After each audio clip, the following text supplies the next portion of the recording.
so I've titled this talk, How Command Line Can Give You Superpowers. Fair warning, there are no pictures of superheroes. That's all I have to say. Okay, anybody recognize these screens? These are quite dear to my heart. These are screenshots of some of the first computers I ever used. On the left, it's Commodore 64, which when you turned it on, booted up into this combined basic interpreter and disk operating system. Like, you'd never design a computer like that for kids nowadays, right? Total keyboard interface. On the right is the install screen for MS-DOS. That's what I did in junior high. In university, I graduated, so to speak, to Linux. It's still a very command line-oriented operating system. There were sort of window managers that made it a GUI. And then even my first job, on the right there, I spent all day long compiling on the command line with GCC, no GUI for me. And now we have voice input, we have trackpad, we have touchscreens. Why do I still like using a keyboard-centric interface? Like, why do I still continue to cling to those? Well, I have a bunch of reasons. One reason is that I like learning about different tools. I like having a lot of different things at my disposal. Command line tools are often designed to do one thing really, really well with a whole bunch of options to make that job easy to do. And those tools are designed to work really well together. They don't have any animations, they don't have fancy menus, they don't have splash screens, so that you can get results really quickly. And they're great for automating really repetitive tasks. Another reason is that there are any leads or bosses in the room. Learning more tools just makes you a more valuable developer. You can be the one go-to person that people come to and say, like, oh, I just need to be able to like extract this out of this huge database. Can you help me do that? And you're like, oh yeah, I know the command line tool to do that. If you've read a blog post from earlier this year from Eric Hellman called The Rise of the Full Stack Native Mobile App Developer, he talks about how a lot of mobile agencies are closing, mobile-only agencies are closing because it's rare that you only need to do just the mobile piece in-house. A lot of companies want to control the whole thing, and mobile developers are called on to look at other pieces of the stack too, so it's useful to learn more skills. And lastly, learning all these skills on the command line makes you feel like a superhero. And what do I mean by that? Well, a superpower might be something to someone unfamiliar with what you're doing seems like some sort of amazing magic that you're doing. Because you are so productive that it seems like just something that a normal mortal can't do. So in this talk, I want to tell you about my experiences with different kinds of command line tools, how it's helped me as just plain, quote, developer, but also as specifically as an Android developer. I want you to benefit from my experience and to sort of pique your curiosity about things that you haven't been using necessarily. But also, like Jigger was saying before, is that this is inspiration for you to go and kind of adapt it on your own and think how these tools, these ideas can be helpful for you. So it looks like a lot of things, but I'm going to talk fast. This is an overview of all the different areas I want to talk about, how command line tools can help you. And during the research for this talk, I discovered there's a wiki, which is like a fan-based wiki, about superpowers. And there's hundreds of these with very specific names for very specific superpowers. So I thought it'd be fun to sort of adapt the superpowers to like tasks you might do as a developer. So we're going to look at navigation, so like moving around in the file system. And you're going to be able to move so fast around it, it feels like you're teleporting from one folder to another. Being able to search your entire disk and find anything on it. It's like a superpower called locality tracking, where superhero who has that power can like know where anything or anyone is at any time. We'll talk about I/O, dealing with data coming in and out of command line tools. We'll look at how to use JSON and slice and dice JSON data. We'll look at the web, which I thought I was being clever in saying that's like having the superpower of arachnid physiology because you're working with webs. We'll look at kind of putting on a designer hat and being able to manipulate images. And so you can pretend to be a designer for a day, and also moving things around without having to touch them. It's kind of like telekinesis. And the last one is just scripting. Okay, so let's get started. So I want to just have a couple basic things to get your command line environment into a state where that you can be more productive. Because if you're using the built-in macOS terminal app, or if you're using the embedded terminal inside Android Studio, there's a lot of other tools that are even better and can enhance your work on the terminal. So first tool I want to tell you about is iTerm2. How many people are using iTerm2 already? A handful? Okay. So iTerm2 is this huge open source project that aims to make the best kind of terminal emulator available for Mac. It's not like, there's one called like Cathode, which aims to replicate an old CRT complete with like fuzz and jitter. It's not fancy in that sense, but this one has so many features in it that when you hear about them, I'm sure you want to switch right away. So the first one that is, it seems small, but once you start using it, it's like the killer feature that will make you want to switch right away. Oh, my clicker stopped working. Okay, that is, anytime you see a URL in your terminal, you can command click and it launches the URL. Anytime you see a file, you command click on it and it launches the file. Isn't that amazing? Is that amazing? People are nodding? Yes. Okay, so that's just one of many features. Jeff, yes? Does the standard macOS terminal not natively support that? No. Here, when you're searching, and if you've used Terminal app, when you search, you find a result, it kind of like pops it into view, and then you hit next, and it animates and jumps. Super annoying. In Terminal app, searches are highlighted automatically for you, and if you click on that little icon there, a drop down, you can actually do a regex, so you have a more powerful search. Here's auto-completion. You might know about auto-completion from the shell, from Bash, which I'll talk about in detail later. This auto-completes from anything that's in the terminal screen right now and in its history. And because it's a feature of the terminal, it works in any app that you're in. So it works inside VI, it works inside Pico, it works inside any other command that you're using. And so what happens is you type a few characters. I've typed the word tasks here, and then you hit command semicolon, and it completes with all these words that are up further in the screen. Okay, so I've mentioned shells a lot. I'm not going to get into a big argument about which shell is the best shell. Bash is the default one on your Mac when you create a new user. Everything in the rest of this talk will assume that you are using Bash, but just know that there are other types of shells out there. The one that comes with Mac for some kind of licensing agreement is 4 years old. So you might want to use a newer version that you can download. And speaking of downloading new software, you know to go to the Mac App Store to get new GUI apps. How do you get new command line apps? Just like with the choice of shells, there's a lot of different package managers. Most people nowadays use one called Homebrew. This is a package manager just like the SDK manager or your AVD manager. It allows you to download new utilities onto your computer. It manages what you have installed, and it tells you what's available. And the kinds of utilities you can find in it are command line ones that are ported from Linux or Unix. So if you are familiar with them from another environment, they're probably here. And also extensions to existing programs. There's also GUI apps available through Homebrew as well.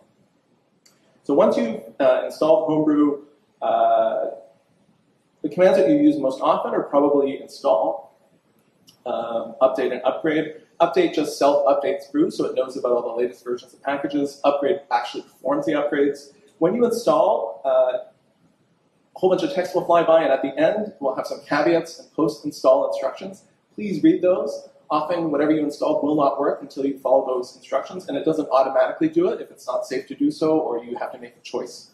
So definitely read that post-install note. And the two other ones that you might use all the time are uninstall. If you're done using a package or you've decided this tool is not for you, you should uninstall it. Otherwise, it's going to get upgraded the next time you run brew upgrade. And brew cleanup, which I discovered after several years of using Homebrew. It turns out that every time you upgrade packages, the old ones are left around in case you want to downgrade and go back to one.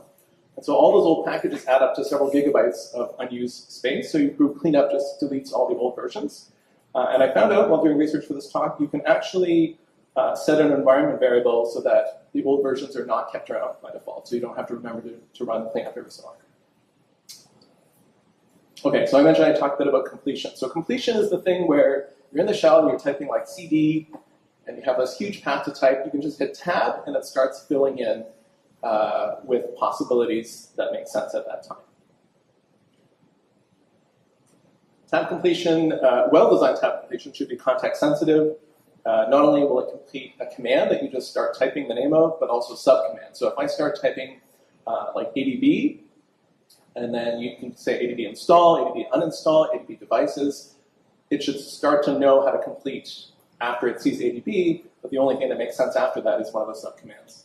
And then after a subcommand is typed, it should only autocomplete the options, like uninstall, or ADB install has a -R option to reinstall an existing app. So it should know that install has a -R flag, but not uninstall. All right, so a base setup that you need is to install brew, use brew to install bash completion, which will give you completion for a whole bunch of standard utilities and also sets the foundation for installing completion for more utilities. Yeah? Oh, I understand. Okay. Sorry. Let's just, thank you. All right, so the first one you might want to install, if you don't have it already, is to provide completion for ADB. Well, you're like, oh, ADB doesn't have a lot of subcommands. The only ones I ever use are install and uninstall. Why do I need to bother tab completing, typing ADB space I and then hitting tab? Well, think about the arguments you do for ADB install. You're going to type in the name of an APK, and the completion for ADB actually recognizes that. So when you type ADB install and hit tab, it will only suggest APK files, because it doesn't make sense to install anything else. And uninstall, the same thing. Uninstall only makes sense if you pass it a package name, an application ID. So what the completion will do here is actually query all the packages on the connected device and offer those as suggestions. So you can do ADB uninstall, type like com.mycompany, and it will complete with only the packages that are on that device. So that saves you a lot of time too. Now, the installation is a little bit tricky. There's a whole bunch of ADB completion scripts out there that other people have created, but this one comes right from Google, and it's part of the AOSP project, but it's not a single thing that you install, because this first script references a shared function from this script. So I've listed both there, and if you have trouble figuring it out, you can ask me on Twitter or come up to me afterwards. But it's not as easy as using brew or doing something like that. Okay, so here's what it looks like. So in the shell here, I'm just going to start the video. I type ADB, I type I and then tab, and then I completed the word install, and I hit tab again, and it only showed me the APKs that are in that folder. So a nice thing to have. It's not like, I don't consider it a superpower. It's more like a sort of elevated enhancement or something like that. And then similarly with uninstall, I was saying, when you type ADB uninstall and you start typing the prefix and you hit tab at this point, my device happens to have all these different packages that are installed on it, and then you can start typing a prefix of that, hit tab again, and then you just completed the name of the package that's on the device. Another completion script you should install is for Gradle. You know from running builds nowadays, there's a lot of different tasks that are available. It's not always easy to remember all their names, especially if you're working with a project that you haven't seen before. When you install Gradle completion through brew, it'll work with both the standard, like standalone Gradle, as well as the Gradle wrapper. And because it takes a while to parse all the build Gradle files and come up with a list of tasks, the completion script actually maintains a cache so that it doesn't have to query it every time you hit tab. And it monitors the build Gradle files, so if any of them changes, it will regenerate the cache. One thing to note here is that implicit tasks are disabled by default from completion. So an implicit task is one in which you don't have to specify like :module before. So you probably just type Gradle assemble debug from the top of your project. Assemble debug is actually a task from your app module, or like your primary module there. So you can turn that on through an environment variable. One handy thing that I used Gradle completion for recently was trying to debug why one of my custom tasks wasn't working. And I would type it, it wouldn't run on my module, and when I did tab completion on the module and didn't see my task, I realized that I hadn't defined the flavor dimension in my submodule. So it has to be, it's not inherited from your root project. So the completion actually was able to help me debug that. So here's Gradle completion in action.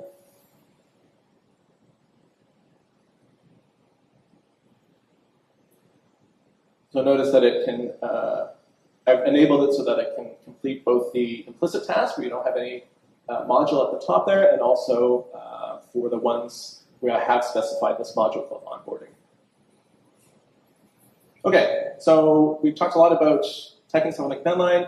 On a Mac, you probably can't avoid using the Finder, but the shell has some nice conveniences so that you can work with the Finder and transfer information about files back and forth.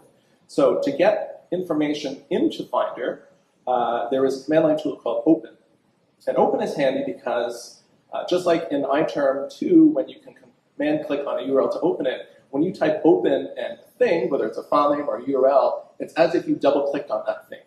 So one example, if you just type open and then a picture, what happens when you double click on a PNG? Usually preview opens. So that's what happens when you type open.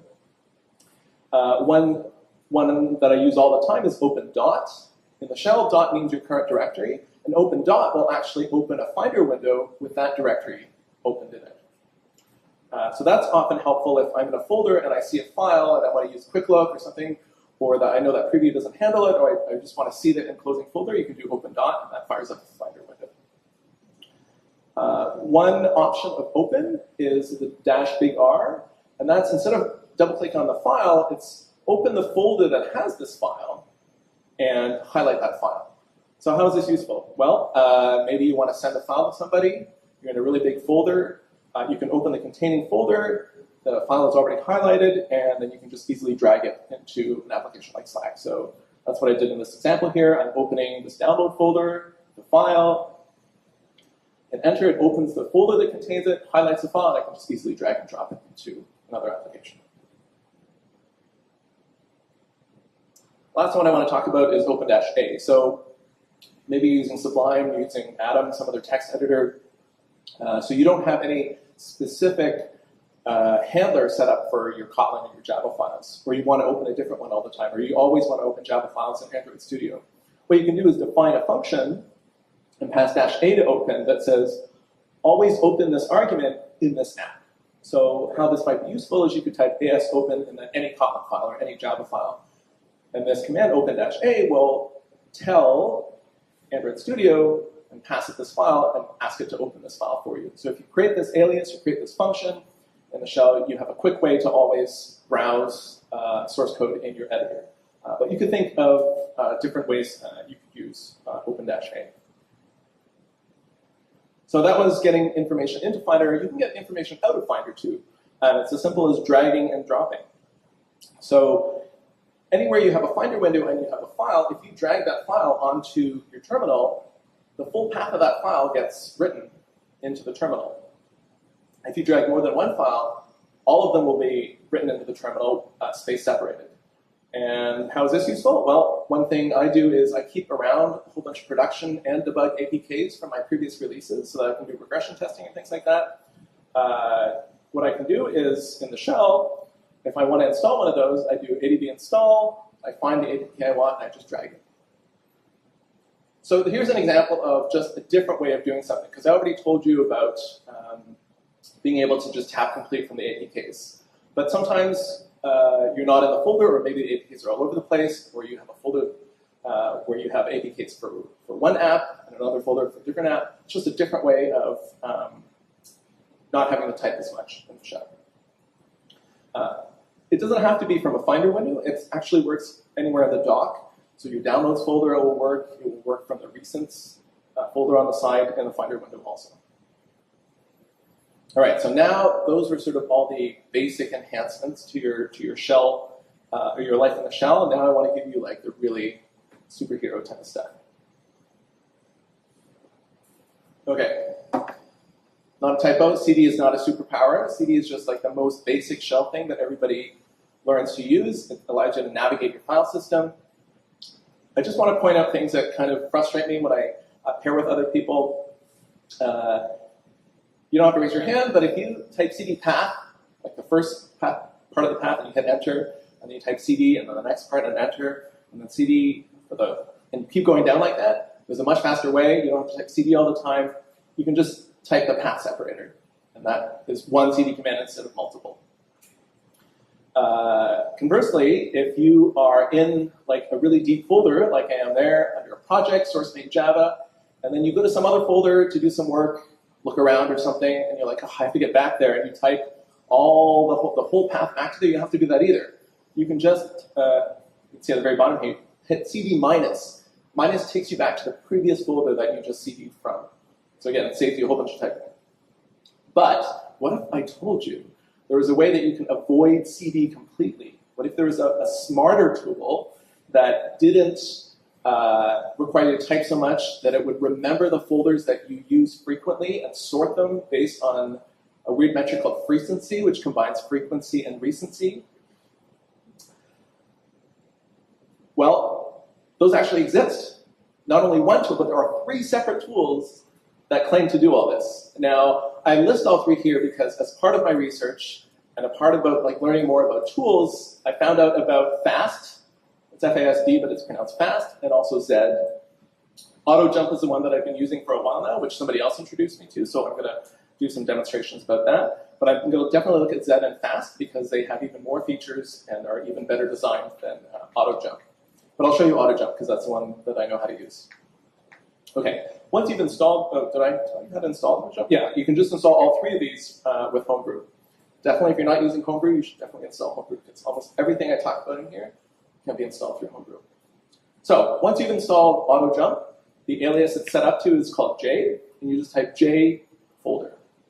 And it goes to the most used folder containing the word name. So name doesn't have to specify exactly the name of a folder. It could be a substring of it, it could be a prefix of it.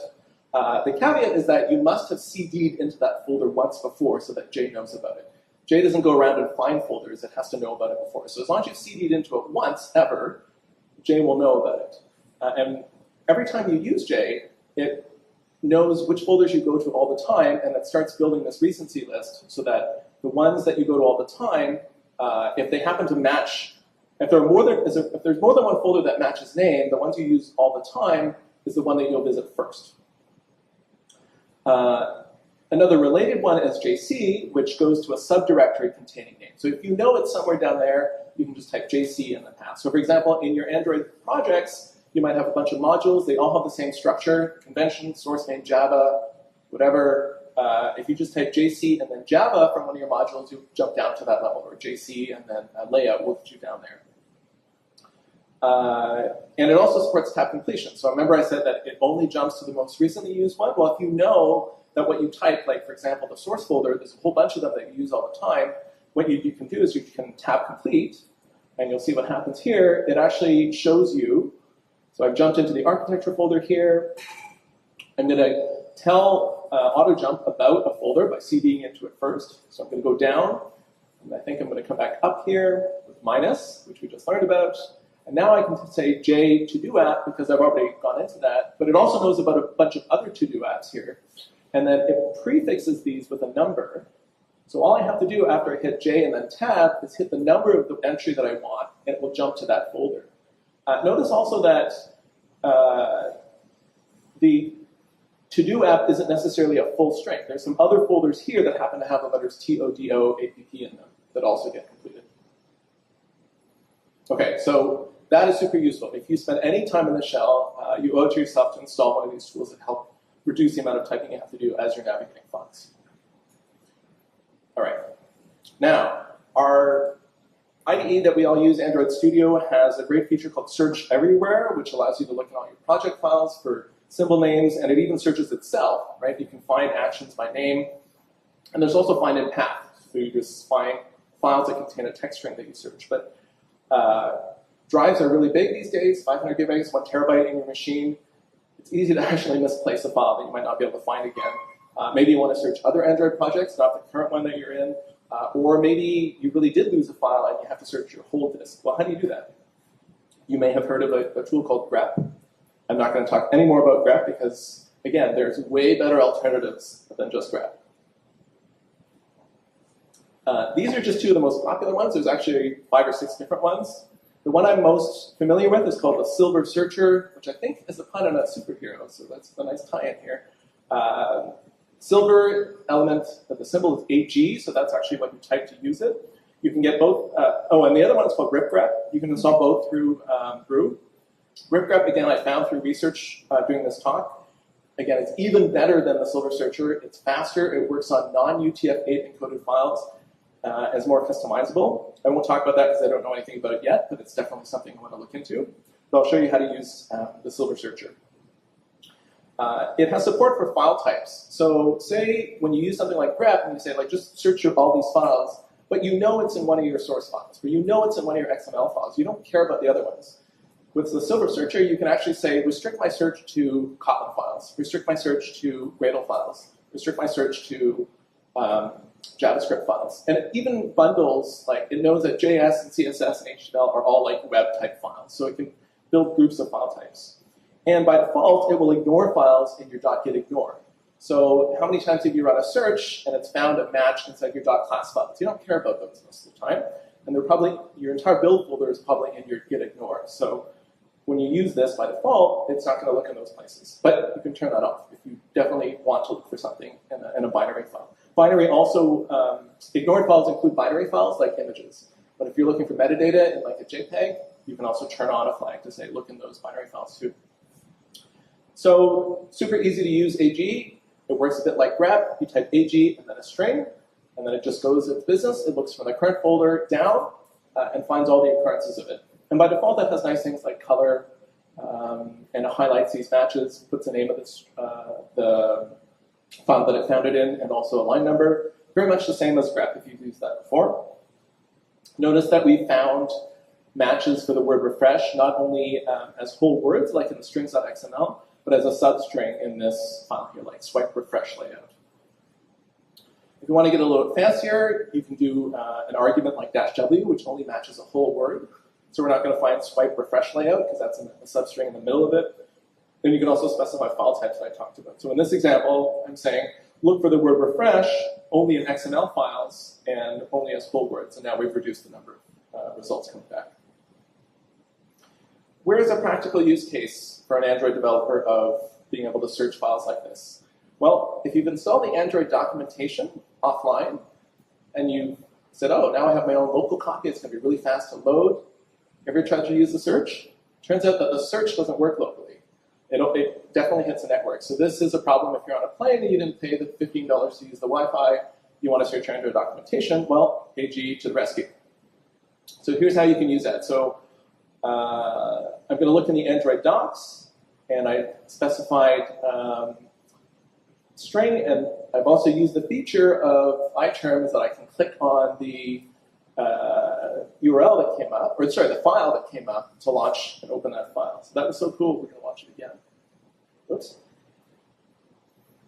So here I'm typing AG and then SW. S means, I don't remember what S means. W means whole word. S means, oh, case sensitive, case sensitive. And it's found all the results in the local files, and when I do command click on it, it has opened that file URL, and now you're browsing your Android documentation locally with search. One final note about search is that if you've used the Spotlight feature on Mac, you launch that through command space, you know that it is constantly running in the background to index all kinds of files that are showing up on your computer. It turns out you can search all that stuff from the command line too. The command line prefix for that is MD, which stands for metadata. MD-find will just search the entire database, so you can type MD-find in the keyword, and we'll find all files that have that keyword in the metadata. And if you have a file, you can say MD-ls on the file, and it will tell you all the metadata that Mac knows about it. Every time you download a file, macOS actually records the URL where you got that file from in metadata on the file. So as an Android developer, this is handy because sometimes I get an APK through Slack from a colleague, sometimes I download it from the Play Store from my artifact library, sometimes I build one locally, often I build one locally. Typing MD-ls and asking for the where from's metadata will tell you exactly where you got it from. So that could be useful if you have a lot of APKs lying around and you can't distinguish them. All right, dealing with I/O. I don't have time to get into the specifics about these concepts from the shell, except to say that standard in and standard out are streams that exist that applications can read from and write to. By default, standard in is hooked up to your keyboard. Standard out is hooked up to your screen. Two operators, those two angle bracket operators, help you redirect where those streams go. So instead of a command writing its output to your screen, you can redirect it to go to a file. And then a pipeline allows you to take the standard out from one program and give it to the standard in of another one. So you can chain together multiple programs to do some work for you. So how can we use that? Again, here's this macOS specific feature called the pasteboard. I don't know why they call it pasteboard. I've never heard anybody else refer to it that way, but that's how it's documented. You can think of the pasteboard as where stuff goes when you hit Command-C, right? When you copy stuff, that's where it goes. It goes to the pasteboard. When you hit Command-V, it comes from the pasteboard into whatever app you're doing. pd-paste is a command line utility that takes whatever's in the pasteboard and writes it to standard out. And pd-copy is the opposite. It reads something from standard in and writes it to your pasteboard. So let's look at a practical way to use that. Copying, pasting from Stack Overflow, everybody does it. It's okay to admit. Sometimes the code is a little bit malformed, in that it's not indented the way you like, or there's some problem with it. Here's an example of how you can clean it up before you put it into a file. So say you find a whole snippet of XML, a whole layout that is exactly solving your use case, or at least it's something you want to explore from. You can go into Stack Overflow, copy it, so that goes into the pasteboard. pd-paste, remember, takes whatever's in the pasteboard and writes it to standard out. This pipe symbol means take the standard out and feed it into this tidy program, which is a command line utility to just pretty print XML. And then the last angle bracket operator means take the standard out from that and write it into a file. So at the end of all this, what happens? Well, you have that snippet from Stack Overflow pretty printed and in a file in your, on your computer. So what does that look like? So copy it, hit Command-C. It's in the pasteboard now. Then we type pd-paste. I'm going to jump into a folder here. Then we're going to paste it, pipe it through a pretty printing utility, and redirect it into a file. And now I have a file on my computer with the contents of what I got. Pretty handy. Dealing with JSON. Oftentimes, if we're working with a new or poorly or incorrectly documented API, there's nothing we can do except look at the actual responses. And because network resources are expensive, we want to have as small response as possible, so often the white space is stripped out. You probably have tools to pretty print JSON, or maybe you have a Chrome extension so that you can look at the API response in a formatted way. But what if you need to search it? Or what if you need to answer questions about that data, like how many times, or how many elements are in this array, or how many times do you want to, or how many times does this string appear? JSON data is very structured, so we want to have tools that actually understand that structure. And I'm here to tell you that those tools also exist. The first one I want to introduce you is gron. Gron is useful when you do not know the structure of the data. So again, when you're working with APIs that you haven't used before, what it does is it takes a JSON object and makes each value, each element, appear on a single line so that you can use it with tools like AG or grep, which are all line-oriented. And it actually will tell you which index an array element is. So sometimes you have a big piece of JSON and you know there's some data in there and you need to extract it, but you can't tell because it's just a mess or it's hard to see like which element in an array is that. So this is what it looks like. So here's an example of JSON. This is from the Flickr API. It's got an outer wrapper. It's got a photos object. And inside, there's an array called photo. And in each one of those elements is attributes about a photo. So when you run that through gron, this is what you get. Totally line-oriented. I can identify individual array elements here because it's indexed like that. And now when I search for a particular string or something like that, I know exactly which element it came out of. So that's super handy. And gron is a tool you use when you don't know the structure. JQ is the tool you might use when you know the structure and you want to extract information out of it. JQ is really, really hard to learn, for me at least. It has a very cryptic syntax, reminiscent of Perl, but it's extremely powerful and flexible, and it is great when you want to transform JSON into another format, or even transform JSON from one structure to another, so doing things like inverting it or extracting. So I'll give some examples using that Flickr response. the first thing you can do, the most basic thing, if you don't already have a tool to pre-print your JSON on the command line, the dot is the most basic filter, which just transforms the input through an internal pre-printing filter and spits it out. So when we apply it to that flicker, it formats it really nicely like this. But that's not all it can do. So if we go back and look at the structure, there was that photos object at the top, a key called photo, and a whole bunch of arrays. This pipeline is saying that, okay, I know that there's a key called photos at the top, so I want to go walk into that photos thing, and then there's a photo one, and I'm going to pipe the photo array through an operator called dot and then square brackets, which means I want to now iterate each of those array elements one at a time, and I want to grab their dot title. So that's like the title key in that each of those objects in the array. And what it does is it walks through that whole structure and pulls out just the titles from all the photos. And I've also passed a -r flag, which means don't spit back a JSON string, which is quoted, just spit back a bare string like that. So in a very small space, you're able to do something very, very powerful. Each of those photos had an ID too. So if we want to get a JSON array of all the IDs, here's a pipeline that you could use. So again, we're looking at the photos.photo, but this time, notice I've enclosed the whole thing on the outside with a square bracket. So that's like, because I want the output to be an array itself. And on the inside, I've asked for the .id element, which is the ID attribute, and I piped it through a built-in function called toNumber, because in the Flickr API, all the IDs were actually strings, but I want them, for whatever reason, to be numbers here. So that's something you can do at a JQ. I'm not going to go into any more detail because it'll just be a mess of symbols, and they have a very detailed manual and a tutorial and a whole bunch of, like a cookbook kind of thing where there's a whole bunch of examples you can look at for yourself and learn it. But just know, the idea is to just know that there's a tool that can manipulate JSON like this. All right. If you are working on a mobile app, you most likely are dealing with some sort of remote service. And again, if you're working with an API that is not one you control and isn't well documented, you might have to do tests against that API or just kind of probe it, so to speak, to figure out what's going on. You might want to interactively examine things like the headers that are coming back or the status codes, and the cycle to do it on it from an Android app is too long. You might be using a Chrome extension called Advanced REST Client. That's one that I've seen a lot of people use, but if you're in the command line, you may as well learn more command line tools that you can chain all these tools together.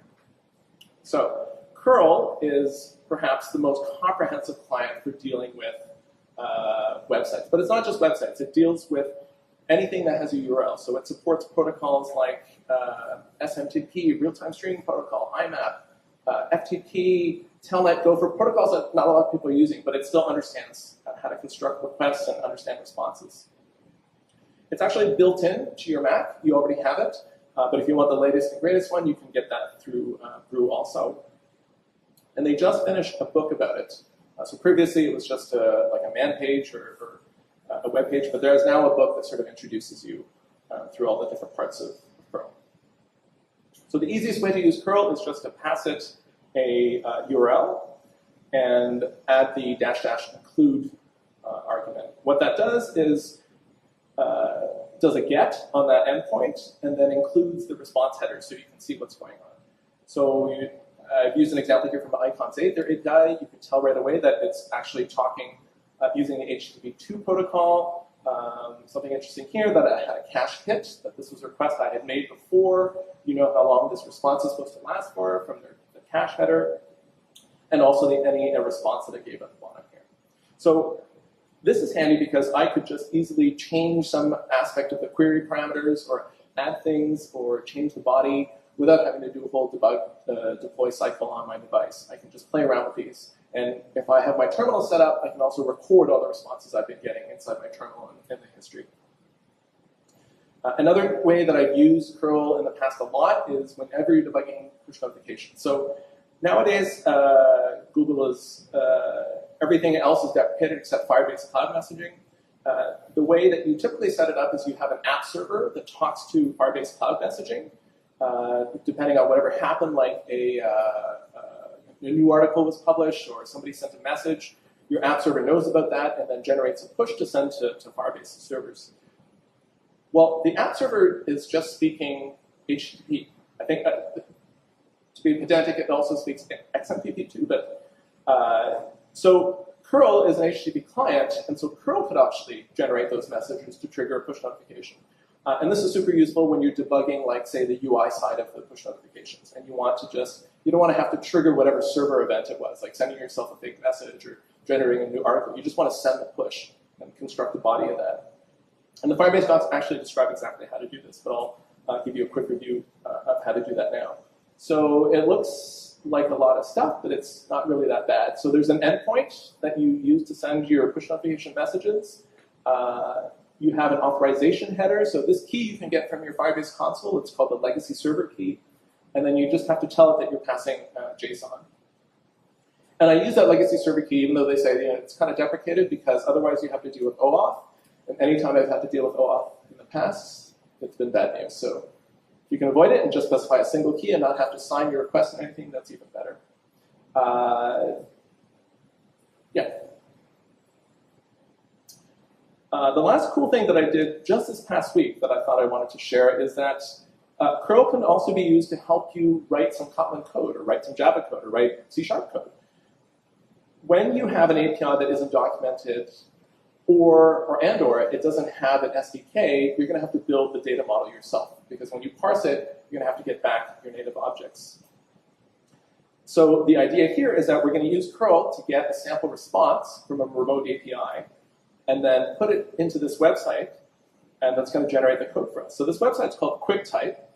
It's a free service, and what it does is that you paste JSON on one side, and on the other side, it gives you data models. So I use PB copy there to get it in the pasteboard, and then I paste the JSON response, and it spit out all the Kotlin classes, so that it is a really fast way for you to work with an API, because you don't have to come up with all those data classes yourself. And even better, if the API changes, you just have to run this command again, and it spits out the new data. And I haven't shown the dropdown where it says Kotlin there, but there's like two dozen languages that it supports. All right, this is a section about where you pretend to be a designer and you put on a designer hat. Some things, if you work with a designer that doesn't know Android very well, you might have to educate them about how there's this concept of density on Android, how Android doesn't actually support SVG natively, it supports VectorDrawables, and the bigger the visual assets are, the bigger your APK is, and a larger APK means longer download time, maybe less likelihood of somebody installing it. You can kind of meet your designer in the middle a bit if you know a bit about image manipulation or can take on some of those tasks yourself. So I want to introduce you to a tool called IMAGemagick. This has been literally in development for decades, and it's such a popular project that there was a significant fork of it, I think in 2002, where the authors had a huge fallout, and now there's a fork of it called GraphicsMagick, which is exactly the same syntax, but it's prefixed by GM when you use it. It doesn't really matter which one you use. They're both extremely mature and have roughly the same feature set. It's actually a suite of utilities. It's not a single program. Its claim to fame is that it can read and write any image format, old or new, that you can think of.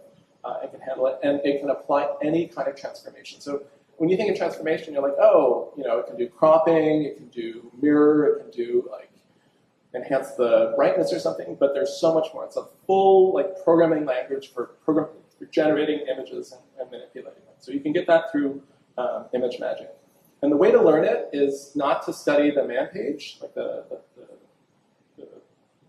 manual, but to look at the website where they show you examples, because they have here's the input images, here's what the output is, here's a command used to generate that, and just kind of figure it out. It sounds really harsh, but IMAGemagick is really, really hard to get what you want. You know it can do it, but getting it to do that is extremely frustrating, because the order of the arguments matters, and whether you use dash option or plus option means different things. Related, but it's different. So you have to be really careful when you're working with it. And the four utilities from the suite that I use the most often are these ones. So compare allows you to annotate differences between two images. I'll have a good example of that in a bit. Convert is the one you use probably the most of the time. I use this all the time. I take a screenshot from the Android emulator, it's way too big to fit on a pull request. It just, it's gigantic. So I always have a little script that just converts it to 50% that I always do before I drag a screenshot into a pull request. Identify can tell you lots of information about a file that you see. Like obviously it's resolution. The Finder can tell you that, but it can tell you any EXIF data that's inside it. It can tell you what its color space is, all sorts of attribute data. And montage combines 2 or more images into like a grid or into a strip, however you want to. But Convert can do that too, but montage is explicitly designed to make sort of groupings and collages. All right, so I was mentioning about pull requests. So if you do any sort of work that involves updating a UI to match a design, you have what it looked like before, and then you have what it's supposed to look like after. And for somebody reviewing your pull request that may not be familiar with what you were doing, it's nice to have that before and after picture. So why do I need to talk about this? Well, if you just drag these images into the GitHub UI, it just puts the images one after the other. And when you're comparing things, it's nice to look at them left and right. Turns out it's really easy to write a little ImageMagick script to do that. It looks like a lot of options, but I can quickly walk through them. I'm setting a background so that if you have a white background in your screenshot, you'll be able to see the boundaries of it. Increasing the point size to 60. $$ means every argument that I've typed on the command line. So this script will work for more than 2 images if you want to have 3 side by side. Tile x1, remember I mentioned like order? X1 and 1x mean 2 different things. X1 means multiple columns in 1 row, whereas 1x would mean 1 column, multiple rows. And the geometry is specifying some sort of padding that I want. So again, it took me many tries to get this because ImageMagick is just tough like that. But in the end, you just call the script like this, you pass it 2 or more images, and it generates an annotated output image with your input images and their file names on the bottom. And look at that. Look how nice that pull request looks now when you have them side by side. Another way I use ImageMagick is to do some manipulations while my designer is away. So my designer was literally on vacation when I noticed in Zeppelin, which is a design tool, that what's wrong with this asset here? Did anybody notice? There's all this white space at the top that is completely, more than 60% of the top of the image is just pure white, which is bulking up my APK. So because this was not convertible to a vector, it was bitmap, I had to convert all of them. And I didn't want to, do freehand and just sort of crop it myself, because what if I had like 10% too much? Now the aspect ratios and stuff are all thrown off. So what did I do? So this is actually what I want to do. I want to trim the image so that I've lost all that white space. Well, shell script to the rescue. So ImageMagick actually has an option to crop by percentage. And so just through experimentation, by trying different values of the percentage, I said, oh, what I actually need to do, I only want to keep the bottom 40% of the image, and I want to keep the whole width of it. So that's what this command is doing. It's saying, like, define the origin to be on the southwest, on the bottom left, and the crop 100% by 40% means take 100% of the width and 40% of the height, counting from the bottom. But when you're using percentages, it means you don't have to worry about different pixels across all the different DPIs. And this syntax here with the for loop is just saying, I want the R variable to take on the literal string values MH, XH, XXH. You know those as the the DPI prefixes. And that variable is substituted in the middle there. And so I'm just iterating over each one of those images across all those folders and telling it to crop it and write it to an output file. I want to keep the original input and the new output so I can compare them visually just to make sure nothing's wrong, and then I can copy them over to the originals. So I write for loops like this all the time, especially when I'm dealing with DPI stuff, because it's just so handy to be able to iterate over a set of directories and do something, or a set of files and do something with them, and where the part that's changing is just a small part of the file name or the path name. One last trick about ImageMagick is optimizing images. So we talked about how it's important to keep your file size down. There are 2 utilities, if you're not using them already, you should look into. For PNGs, there's a tool called PNG Crush. The way that works is that PNG is configurable, and there's a couple knobs you can actually twiddle to find the right level of compression, and it's not linear in that like changing this value to a higher number will always result in a smaller file. So what PNG Crush does is it tries all the variants and then just gives you back the one that resulted in the smallest file. SVGO is another tool that optimizes SVGs by making literally the file size smaller. SVG is a text-based format, it's XML. So if you do things like change the precision of decimals from like say 5 decimals to 3, you actually shrink the file by around 40% or something like that. So now when you make these files smaller, you can't just accept them because maybe it's introduced artifacts or maybe it's introduced some sort of fuzziness or some sharpness has been lost. So how do we know whether the file is acceptable or not? Well, let's have an example. Let's look at an example. So here's an SVG I have as the input one, and I'm going to apply SVG on it by saying I'm going to reduce the precision of all the decimals in the paths to just 1 decimal place, and that's it. So once SVGO has applied its precision reduction thing plus some other default optimizations, it shrunk the file by 19%. Pretty good, but does it look the same? I don't know, hard to tell. But ImageMagick knows. ImageMagick has that compare utility, which I talked about. You can just give it 2 input images, the name of the output image, and it will actually, by default, in red pixels, it will hide the areas that are different between the 2 images. So on the left, this is the difference in the raw SVGs that hasn't been rasterized. And just for fun, I converted both input SVGs into PNGs and then applied the compare operation. So as expected, the areas that had sharp curves, when you reduce the precision, they're going to get a little bit blockier. And so those are the areas that you might want to get your designer or somebody else to kind of look closely at to see, does it actually matter that this part of the image has changed? It might not matter on an image, like a photorealistic image like this. It might matter on something like text. Second last thing I want to talk about is how to move things around without using your hands. So, wireless APKs. Does anybody use ADB over Wi-Fi? Is everybody? Okay, so I didn't even know you could do this. I thought you always had to have a rooted phone, but there it is on Google's documentation that you can use ADB over Wi-Fi without a rooted phone. It involves having set up a TCP/IP connection. It involves having to make sure the connection is active, and anytime it drops, you have to do something else to like set it up again. Too much trouble for me. And why do you even need to do that? Most of the time, you just plug the cable in and you're good to go. Well, it turns out that some devices block USB loading. This is the first time in several years this has ever happened to me. The first time ever that it's happened to me in several years of Android development. A Xiaomi device, which I will name right now, the Redmi Note 4. When you plug a cable in and try to install an APK, it actually says, oh, to do this, you have to sign up for a Me account. And I didn't know what that was, and I didn't know what kind of data I would leak over to the server, so I tried to find workarounds for this. But I didn't know about this Wi-Fi thing. But I did know about a tool called QR file transfer. This is actually a super clever idea. So it's so clever that several other people have replicated it in a whole bunch of different languages. This one happens to be written in Go.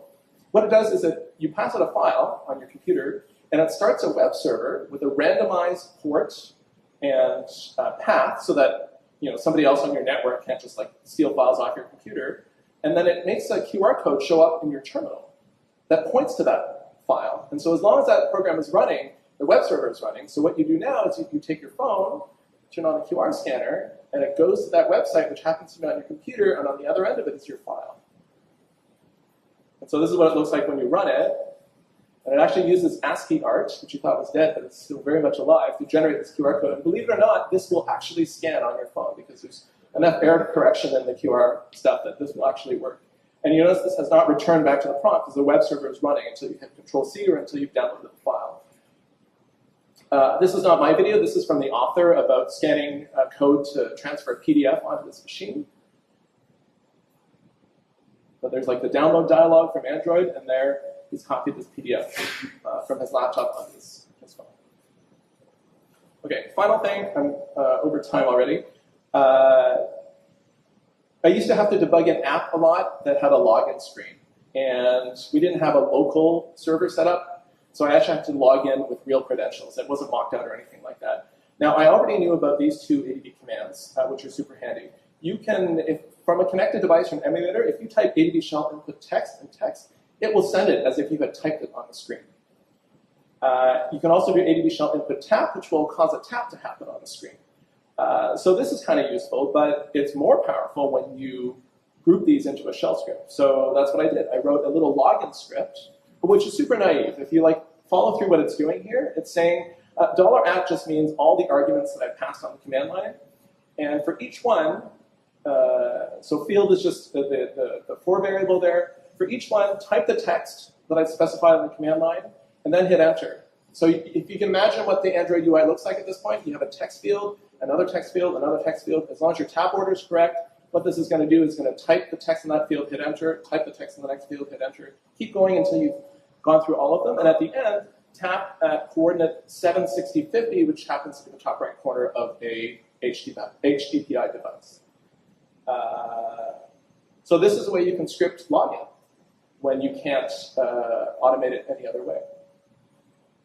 So it's an exercise for you to figure out, well, I have 1080p devices now. That's not the top right corner. How do I make this sort of density independent? Well, it turns out there's an ADB command to actually get the resolution of your device, which you can bake into the script, so it's a little bit more robust. And so that's what it looks like to use. You just pass in the exact strings you want to type, and then it will do that work for you. Because it's naive, it's not like Espresso that actually waits for some feedback to know that the typing is done. You might have to put some sleep calls, especially if your login involves some sort of network. You have to wait, but the sleep is naive too. It doesn't know that after the timeout has expired that your login has been complete or something like that. So you can't do really long interactions with this, but to just get the login without you having to type emails and stuff like that, it's super handy. And the last thing is how to get the computer to write code for you. So almost like writing a little mini-me here. There's often times when you have to do a ton of repetitive editing. You have a list of files, or you have a list of names, and you have to build, say, an enum class, or you have to build a whole list of strings in strings.xml, or you have to, your game has a whole bunch of SKUs that you can buy through in-app purchase, and you want to upload them all in bulk, but you have to generate that CSV file. Typing it by hand is something maybe you can do with some music, and you just say, okay, I'm going away for an hour, I'm going to enter all 1,000 of these things. But you don't have to do that. You can script this. And the important thing to note here is that you don't have to get the program perfect. It doesn't have to be 100% syntactically correct. If you can just get the bulk of the work done, that's already saved you a whole bunch of time. So it's not a convoluted example, but it applies to the app that I was working on this year, so it may not mean much for you, but I'll set up the scenario here for you. So here's the CSV that I have. It defines the CSS name of a font, what the font is known as, I think on disk, some sort of category, the weight style. So it's just metadata about a whole bunch of fonts that I want to bake into the app. Now this file happens to be maintained in a Google spreadsheet, and then I can export that somebody else is updating, and I can export this as CSV whenever I want. Now what I need to do is bring this into my project as a Kotlin enum, and also, because I need to display the names of the fonts in the app, I need a strings file too. So that's our goal. We want to take this and spit out a Kotlin enum class and strings. So here I'm starting, this is the first time I've introduced Ruby in this talk. You don't always have to do everything in the shell. It's important to learn a bunch of tools so you can use the right tool for the right job. So in this case, I wanted Ruby because Ruby handles parsing of CSV really easily. And so when you're choosing your scripting language, look for one that has a rich library. Python's another good one where people have written a ton of utilities for it. So if you know Ruby, try not to judge too much. This is terrible Ruby code, but it doesn't matter, right? The goal isn't to write a nice, maintainable Ruby script. The goal is to get the Kotlin code quickly, and where you can rerun the script. So if the data changes, you'll still get that Kotlin code quickly. So what this is doing is just parsing a CSV file on the previous slide, and it's building up 2 hashes, one called font names, one called CSS names. Both are indexed by a slug, which is just the name of the font without any spaces or underscores or any other symbols. And that's what it looks like to map. So here's the slug, and it maps to either the friendly name or the CSS font name.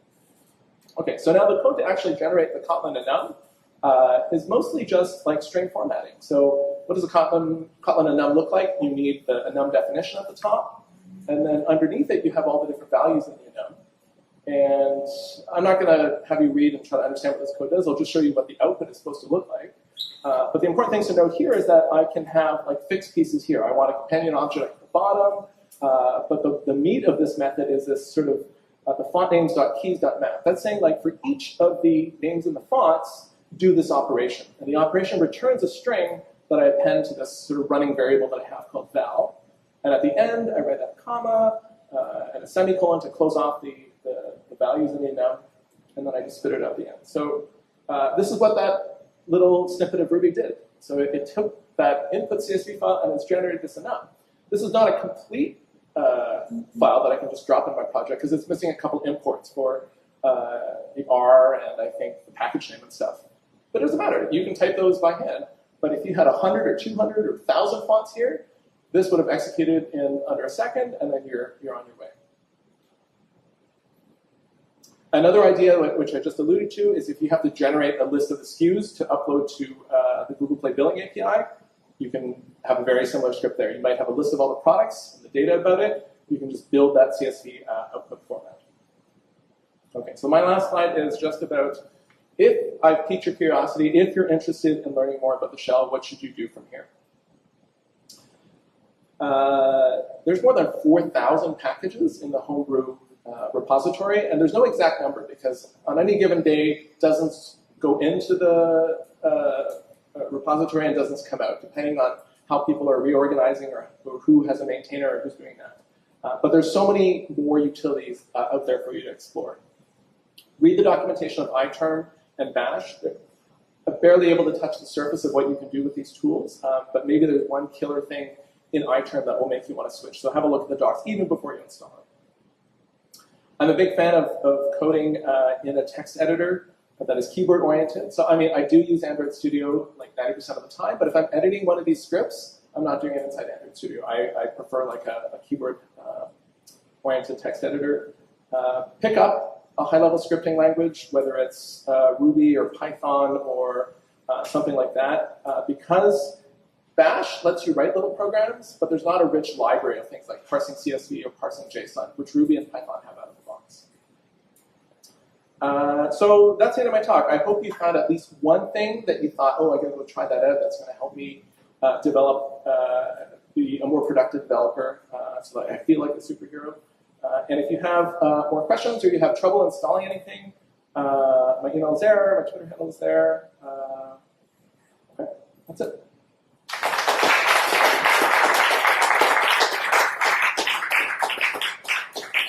Any questions? Mm-hmm. So the J library, so it has a command called J space to do something. Can there be a conflict of commands? Like any other library is using the J command, or how does that get handled? Are you asking whether it's like you can use it with like combine it with another utility, or? So again, like how so if there are two utilities having the same command pattern, like how does that work? What do you mean by how safe? So like if there is one utility which starts from J space do something, there's another one which again says starts J do something. Like so which one will get executed? Oh, sorry, two different commands named J? Yeah. Oh, okay. So in the shell there's a concept called path, which is the search hierarchy of where to find a utility named J. So the shell defines explicitly where it looks for things. So you can define aliases, which are just like other names for tools. You can define functions, and you can define a path, like programs on disk that match the name. So there is a hierarchy of like where it should find it first, and whichever the first one it finds, that's one it finds. Okay, thanks for listening. Dan has the very exciting draw.